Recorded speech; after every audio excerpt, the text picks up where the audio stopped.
Welcome to the Peachtree Plaza. Do you have a reservation? Yes, I do. I'll be staying for 2 or 3 days. Are you here for business or pleasure? Could you please speak more slowly? Is this a business trip or just a vacation? Both, actually. My aunt died recently in Atlanta. I've come to take care of her estate. I'm sorry for your loss. We'll make your stay here as worry-free as possible. Thank you. We have room 758 reserved for you. Will you be paying with cash or a credit card? A credit card. Here it is.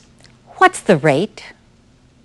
$129 per night. There's also a complimentary continental breakfast.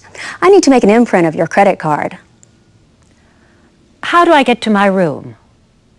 Take the elevator on the right to the 7th floor and turn to your left after you exit the elevator. The room will be on your right. A bellman will bring up your bags.